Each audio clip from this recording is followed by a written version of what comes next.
Salut la compagnie, c'est Clémence de l'Odyssée à petits pas. Je suis ravie de vous retrouver dans cette vidéo aujourd'hui. La thématique du jour, ça va être le jeu et l'enfant et la relation entre le jeu et l'enfant.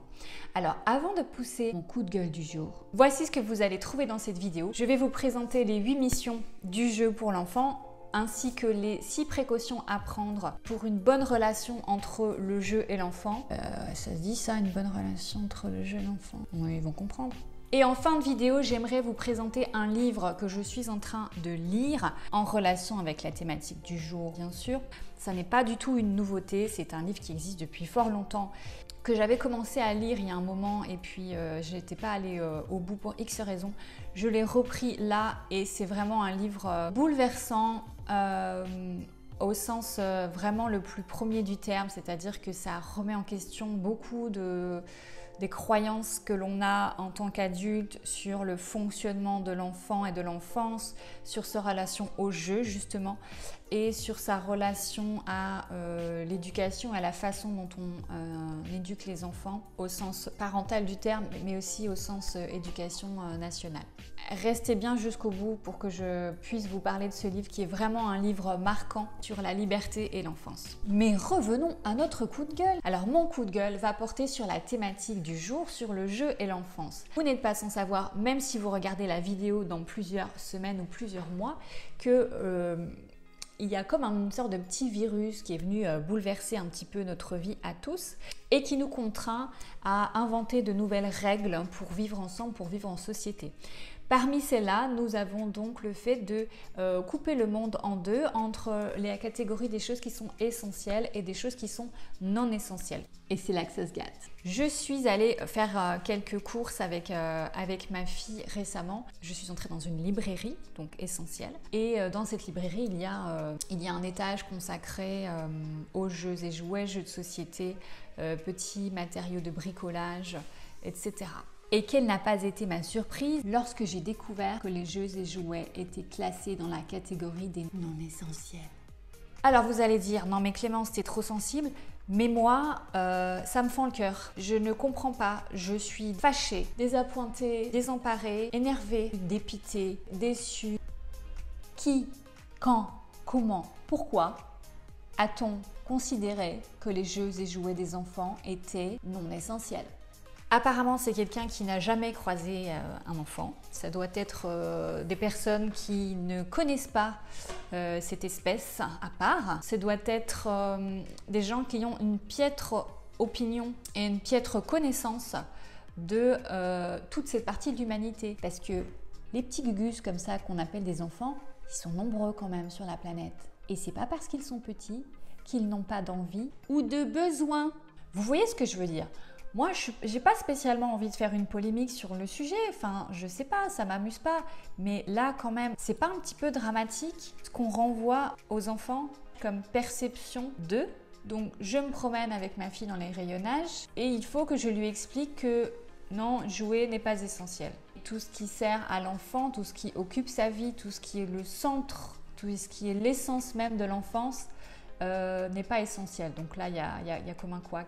Alors, s'il était besoin pour appuyer mon petit coup de gueule, les psychologues considèrent que le jeu permet à l'enfant de construire son jeu. Le jeu, vous comprenez? Et est-ce que ça, c'est pas essentiel? Oui, parce que vous avez remarqué comme moi que jouer pour les enfants, c'est comme respirer. C'est nécessaire, indispensable, ça doit être fait régulièrement, sinon le corps et l'esprit dysfonctionnent. Alors bien sûr, il y a 1000 façons de jouer et les objets, les jeux de société, les cartes, tout ce genre de choses ne sont pas toujours utiles pour jouer. Le jeu libre, les enfants font preuve d'une imagination folle pour jouer, on le sait très bien, on le voit tout le temps. C'est ça qui est fascinant d'ailleurs, leur capacité à jouer avec rien.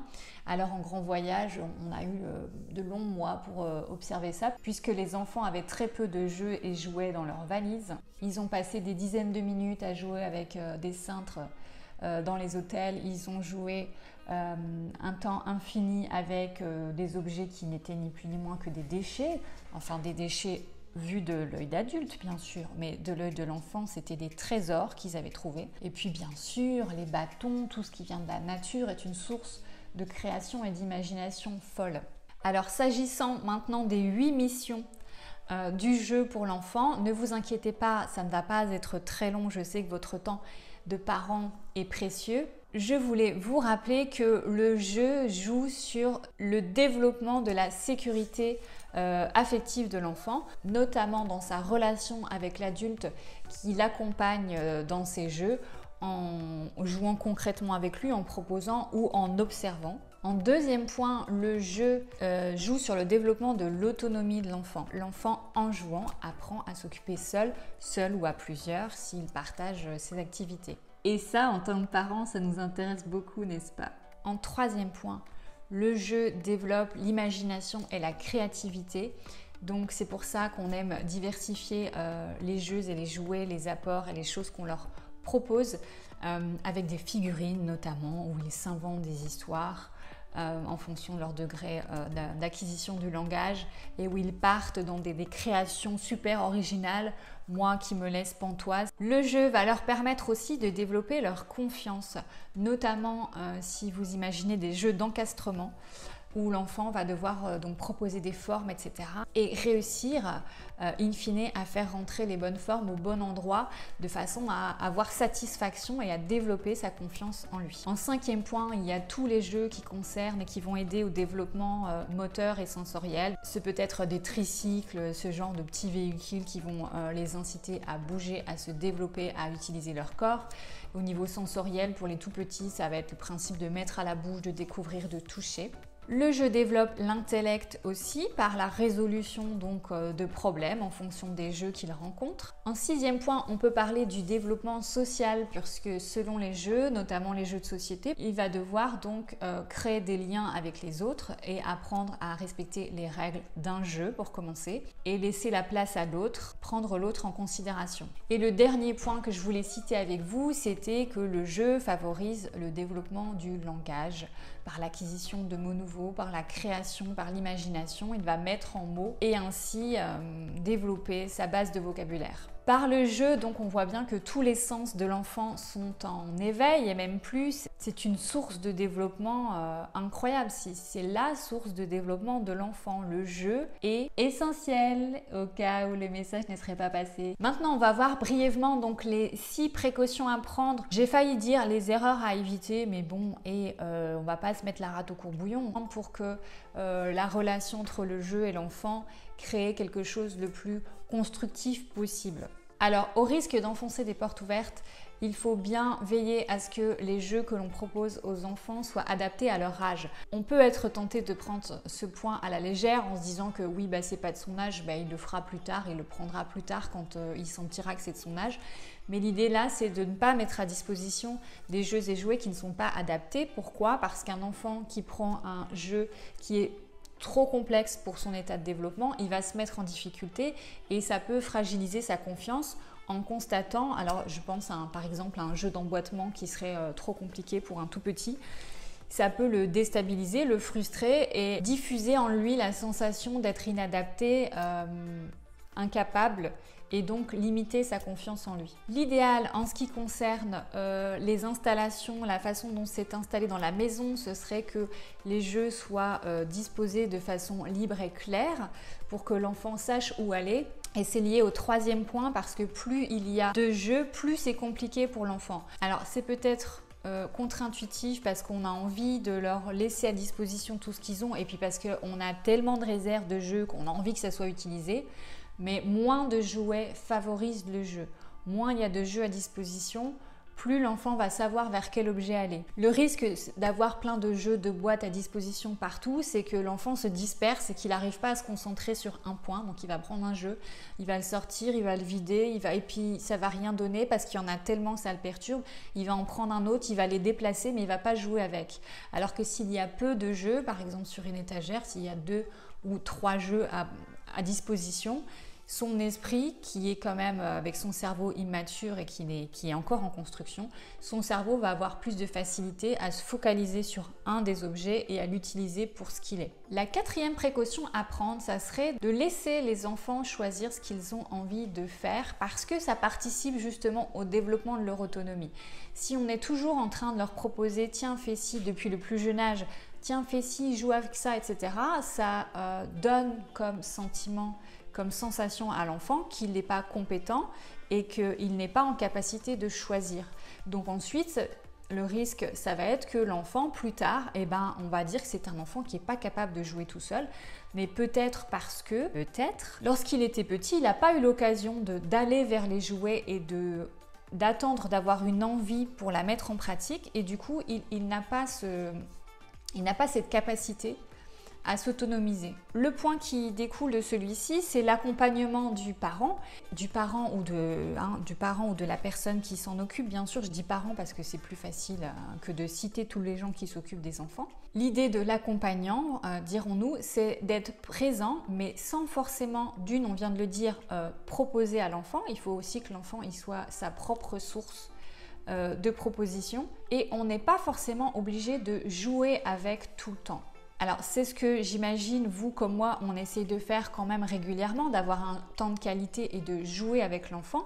Mais il faut savoir qu'il n'y a pas deux options, ou jouer avec l'enfant ou le laisser jouer seul. Il y a une voie intermédiaire, la voie du milieu, c'est d'accompagner l'enfant, d'être à côté et de l'observer, de le regarder jouer. Et être juste là et regarder l'enfant jouer, c'est un accompagnement qui est un accompagnement de qualité. Alors bien sûr, si l'enfant nous invite dans le jeu, par exemple dans un jeu de mimétisme où il va remplir un thé, il va nous servir le thé ou le café, on ne va pas lui refuser de jouer, évidemment, mais c'est bien que ce soit lui qui nous demande parfois d'entrer dans le jeu et pas qu'on impose en disant bah tiens, serre-moi un thé, est-ce que tu pourrais me faire ci, est-ce que tu pourrais me faire ça pour jouer. Alors là, les gens ils vont dire elle est relou celle-là, ça va jamais comme on fait. Des fois faut jouer avec, des fois faut pas jouer avec, des fois faut jouer mais faut se taire, des fois faut jouer mais faut pas se taire. Globalement, l'idée c'est toujours de diversifier toutes les approches. Un petit peu de tout. C'est comme dans la nourriture, on aime bien quand les enfants ils mangent un petit peu de tout. Le dernier point que je voulais citer, c'était le droit à l'ennui. Il est important pour l'enfant parce que c'est aussi constructif de se rendre compte que parfois on a le droit de s'ennuyer et que s'ennuyer ça n'est pas grave et qu'on n'est pas toujours obligé de faire quelque chose. Alors dans la société, nous, c'est aussi inculqué par notre façon de vivre. Des moments où vous et moi, on fait l'activité rien, ces moments-là ne courent pas les rues, on est d'accord. Dans notre vie quotidienne, etc., on est toujours en train de faire quelque chose, il y a toujours une activité qui pousse l'autre et l'enfant est déstabilisé lui-même, vous l'avez remarqué, quand il se retrouve et qu'il a l'impression d'avoir épuisé toutes ses idées et qu'il n'a plus le goût à rien. Moi j'ai le cas, de temps en temps avec les enfants, je leur explique que c'est ok, qu'on a le droit de faire rien et que ça n'est pas grave de s'ennuyer et que c'est un moment qu'il faut prendre tel qu'il est, que ça va passer et que l'envie reviendra. Mais c'est vrai que c'est perturbant pour les enfants et c'est perturbant parfois pour les adultes qui ont l'impression que ça ne va pas et qu'il faut combler, absolument combler ce moment et chaque temps de la journée. On n'est pas obligé tout le temps de combler chaque temps de la journée. On a le droit à un enfant, si pendant 10 minutes il n'a pas d'idée, il fait rien et puis il attend que l'idée elle arrive. Ça va développer chez lui une meilleure connaissance de lui. Et encore une fois, l'idée c'est de se rendre compte qu'il va s'en sortir, il va se sortir de cette situation désagréable et par lui-même, le goût du jeu ou d'une activité quelconque va revenir.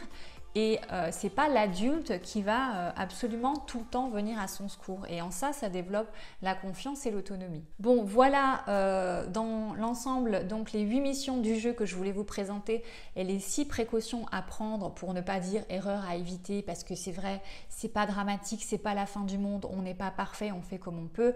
Je vous donne simplement des idées et des éclairages qui j'espère vous sont utiles. Maintenant, comme promis, je veux vous parler très brièvement de ce livre fantastique, Libres enfants de Summerhill. Il s'agit donc du récit d'un directeur d'une école alternative d'Angleterre où le principe, c'est que les enfants, comme le titre l'indique, sont libres.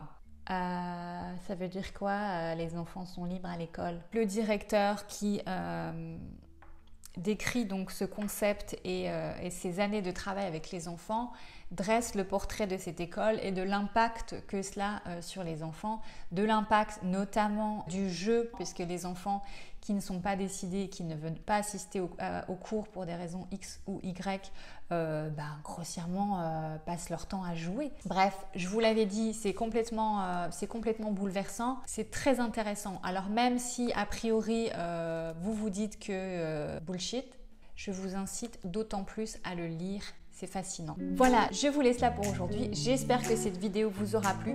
Je vous encourage fortement à me donner votre avis en commentaire sur le classement essentiel, non essentiel des jeux et jouets pour les enfants et autres activités manuelles. Votre avis m'intéresse toujours. Vos petits pouces aussi pour m'aider et faire fonctionner l'algorithme YouTube. Il y a d'autres vidéos disponibles sur la chaîne. Je vous incite à aller y faire un tour. Et comme toujours, vous avez la possibilité de vous inscrire au Club des 4 mails avec du contenu gratuit 4 fois par semaine sur la parentalité, sur l'éveil des parents et des enfants. Je vous embrasse et je vous dis à la prochaine.